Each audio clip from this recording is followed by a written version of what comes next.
আল্লাহ তাআলা সূরা ইব্রাহিমের 1 নম্বর আয়াতে বলেছেন, আলিফ লাম রা কিতাবুন আনজালনাহু ইলাইক, কিতাব যা আমি আপনার প্রতি নাযিল করেছি হে নবী, লিতুখরিজান নাসা মিনাজ যুলুমাতি ইলান নূর। এই কিতাব দ্বারা আপনি মানুষদেরকে অন্ধকার থেকে আলোর পথে পরিচালিত করবেন, ধাবিত করবেন। আল্লাহ তাআলা কোরআনে বলেছেন, ইন্না নাহনু নাযালনা যিকরা, নিঃসন্দেহে আমি এই কোরআন, এই জিকির, কোরআনের একটি নাম জিকিরকে নাযিল করেছি। ওয়া ইন্না লাহু লাহাফিজুন, এটা আল্লাহ তাআলা এটা সংরক্ষণ করেন। কোরআন সংরক্ষণের দৃশ্যত মানুষগুলো অনেকে আজকে এখানে উপস্থিত হয়েছে। আল্লাহ রাসূল সাল্লাল্লাহু আলাইহি সাল্লাম নূরের টুপি পরানোর কথা কাদের ব্যাপারে বলেছেন? মান কারাল কোরআন, যারা কোরআন পড়ে।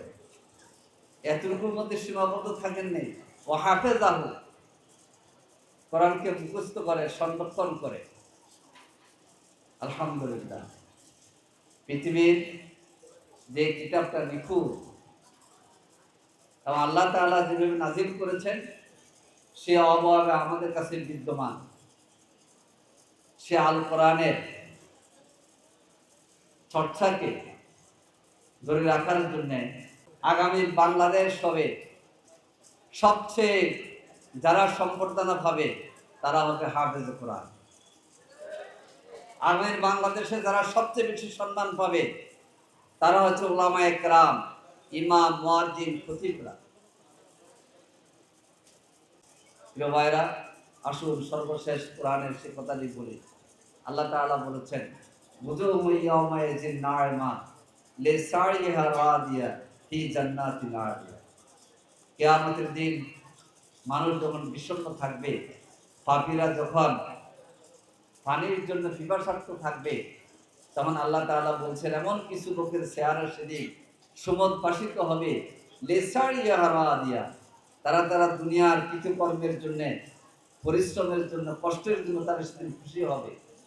ফি জান্নাতিন আলিয়া, আল্লাহ তাদের প্রতি খুশি হবেন এবং তারা জান্নাতের উঁচু জায়গায় তাদের স্থান হবে।